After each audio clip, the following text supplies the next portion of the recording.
নমস্কার বন্ধুরা, শুভ সকাল। চলে এসেছি নতুন একটা ছোট্ট নিয়ে ব্লগ নিয়ে। তো আশা করি তোমাদের সকলেরই ভালো লাগবে। দেখতে থাকুন পুরো ব্লগটা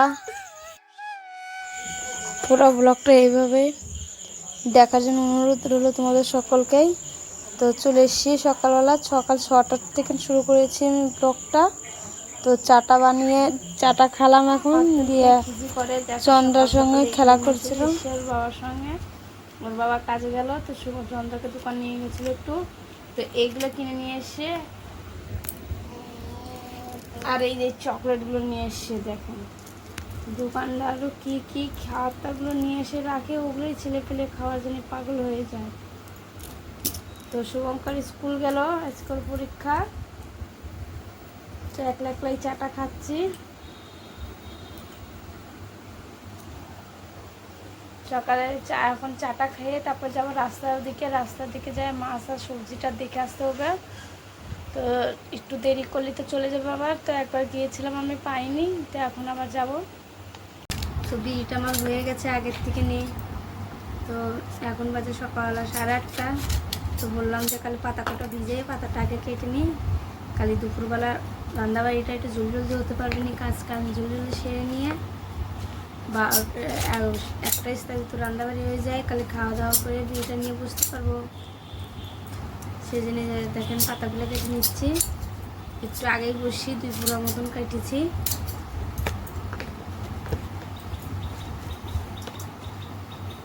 আমাদের এখানে আর কোনো কাজ নেই, শুধু মেয়ে ছেলেদের এই বিড়িটার কাজ। তো বসে বসে তো সারাদিন হয় না, বসে থাকতে অত ভালো লাগে না।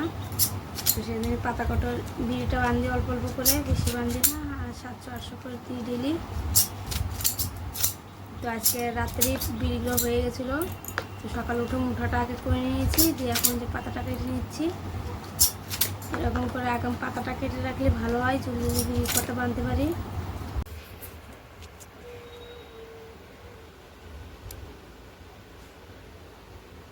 শুভম বসো বাবা।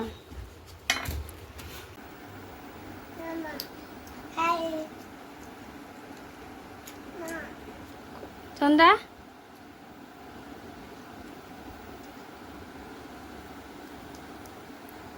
কিরকম আছো সব বন্ধুরা?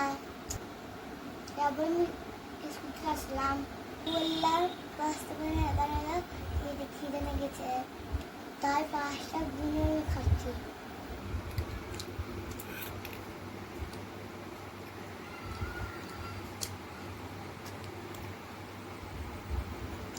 তো শুভঙ্কর এসে বললো মামার খিদে পেয়েছে, তো পাস্তাটা বানিয়ে দিয়েছিলাম। তো 2 ভাই বোন বসে বসে খেলো। তো এদিকে আমি কলতলা চলে এসেছিলাম বাসন কটা মাজার জন্য। অল্প কটাই বাসন ছিল, তো পাস্তাগুলো বানিয়েছিলাম বলে বাসন কটা হয়েছে। সকালবেলা বাসনগুলো মেজে নিয়েছিলাম। তো দেখেন অল্প কটা বাসন আছে, এই কটা মেজে নেবো। মেজে নিয়ে চান করে তো রাঁধতে যাব। তো সকালবেলা তো বললাম তোমাদের রুই মাছ নিয়ে এসেছি। তো রুই মাছের তরকারি করব, আর আলুটা ভেজে নেবো। আজকে বেশি রান্নাবাড়ি করবো না, দিয়ে দুটো জিনিসই করবো আজকে। সবজিওয়ালা তো দেখতে পাইনি, সবজিওয়ালা মনে আসেনি, শুধু মাছটা পেয়েছিলাম, মাছটা নিয়ে চলে এসেছিলাম। তো কলতলার এদিকে মেলাটা জঙ্গল হয়ে গেছে, বৃষ্টি হচ্ছে। তো বৃষ্টিতে জলদি গাছগুলো বড় হয়ে যায়। তো একটু এদিকে সাফ করবো আজকে, প্রচণ্ড ঘাস হয়ে গেছে। তো রাত করে এদিক দিয়ে হাঁটতে গেলে ভয় লাগে যে কখন সাপ মাপ থাকবে, ঠিক নাই। তো এই জঙ্গলগুলো সেদিনই সাফ করে নিচ্ছি। দেখো গাছগুলো কয়দিন আগেই তো করেছিলাম, আর আবার হয়ে গেছে এরকমই।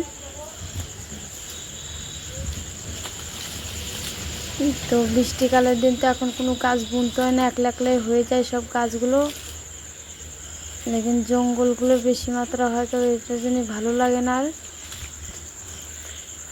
তো দেখেন এখন তার সামনে দেওয়া হালকা করে নিচ্ছি। পুজোর সামনে আছে, পুজোর সামনে তো ভালো করে পরিষ্কার করতে হবে পুরো বাড়িঘর, সে এখনই বেশি মাত্রা কাজ হয়। তো এখন হালকা একটু সামনে রাস্তার টুকায় পরিষ্কার করে নিয়েছি। যে চন্দ্রা কটা জামা কাপড় ভিজিয়েছিলাম, তো এই জামা কাপড়গুলো কেচে নিচ্ছি। তো দেখেন দুষ্টু পাজি মেয়ে শুধু জামাগুলো মাটি দিয়ে পুরো নোংরা করে একাকার করে রেখে, তো ওগুলো সব ধুয়ে নিচ্ছি। তো ব্রাশটা মেয়ে নিলাম, সাদা প্যান্ট। তো ক্যালকা পিচ্ছাপ করে নিয়ে মাটিতে বসে বসে খেলছে আর পুরো প্যান্টটা নষ্ট করে দিয়েছে। তো আমার কাপড়টা ভিজিয়েছিলাম কয়েকদিন ধরে, কাপড়টা ধুয়ে দেখো এদিকে কত দুপুরের দিকে চান করে ভাত আনতে লেগেছি। তো সেই সময় প্রচণ্ড জোরে জোরে বৃষ্টি শুরু হয়ে গেল। তো শুভঙ্কর তো বৃষ্টিতে চান করার জন্য চলে গেল, বলছে মা আমি একটু চান করে এসি। তো বললাম যে অল্পই চান, বেশি জোরে চান করতে হবে না, হালকা একটু ভিজে আসো, তারপরে এদিকে কলতলা এসে জলটা ভরে চানটা করে নেবে। তো শুভঙ্কর দেখো মাঠ বলে চলে গেলো, বন্ধুরা ডাকছে সবাই। তো ওদিকে ওই খেলতে চলে গেলো। তো এদিকে আমি রান্নার এইদিকে চলে এসেছি। তো কড়াইটা ভালো করে গরম হয়ে গেছিলো, তো মাছগুলো ছেড়ে দিলাম।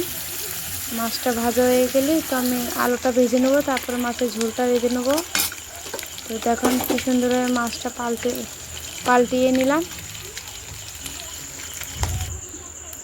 তো এখন জিরা সোমবারটা দিয়ে আমি আলুটা ছেড়ে দেবো। তো লঙ্কাটা আমি আগে বেটে রেখে দিয়েছিলাম, তো শুকনো লঙ্কা দিয়ে তরকারিটা রাঁধবো। তো আলুটা ভালো করে ভাজা ভাজা হয়ে গেলে আমি শুকনো লঙ্কাটা দিয়ে তরকারিটা রাঁধে নেবো। তো এদিকে বারান্দাগুলো ঝাড় দিচ্ছিলাম, ঘরটা ঝাড় দেওয়া হয়ে গেছে। তো রান্না চাপানোর আগে ঘর ভালো করে বারান্দাটা ঝাড় দিচ্ছে। তো চন্দ্রা দিকে খেলা করছে, সবসময় আগে পিছিয়ে খেলাই করে আবার। তো চন্দ্রা খেলা করছিল, আমি এদিকে সব কামগুলো সেরে নিচ্ছিলাম। ওই খেলতে খেলতে কামগুলো সারা হয়ে যাওয়ার পর তো ওই তো ওর বাবা না আসলে চান করতে যায় না, রোজ ওর বাবা আসবে তারপরে চান করতে যাবে। আমি যাতেই বলি ও চান করবে না, তাও তো ওকে ওরকমই রাখবো। তো শুভঙ্কর আর আমি চানটা করে নেবো, যে চান দান করে পুজো টুজো সেরে নিয়ে। তো এদিকে সব কাম আমার সারা হয়ে গেছে। তো এদিকে শুভঙ্করকে ভাতটা বেড়ে দিলাম, যে বাবা তুমি এখন ভাতটা খেয়ে নাও। তো চন্দ্রাকেও বেগুন ভাজা দিয়ে আলুটা দিয়ে ভালো করে ভাতটা মাখিয়ে খাওয়াবো। ও তো আবার ঘুরে ঘুরে ভাত খায়, ও তো বসে বসে এক জায়গায় ভাত খায় না। তো একটু পুটো মাছটা নিয়ে চলে গেলাম, ওকে রাস্তার দিকে নিয়ে চলে এসেছি এখন। তো শুভঙ্করকে বললাম তুমি বসে বসে ভাত খাও, তোমার দাদু চান করতে গেছে, চানটা করে আসুক, তো দাদু এসে এখন ভাতটা দেবো নি। তো এখন ওর বাবা আসেনি কাজের থেকে বাড়িতে, তো ওর বাবা যখন কাজের থেকে বাড়ি আসবে এখন আমরা একসঙ্গে দুজনে ভাত খেয়ে নেবো।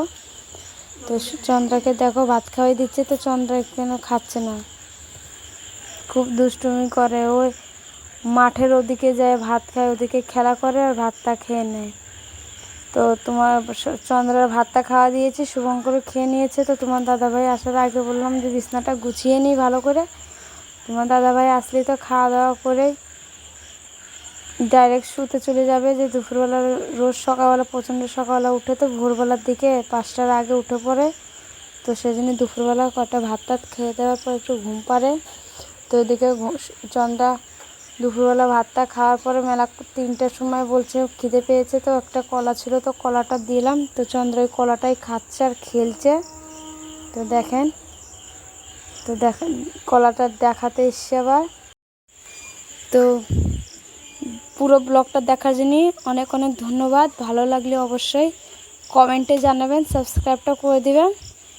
আবার চলে আসবো নতুন একটা ছোট্ট ব্লগ।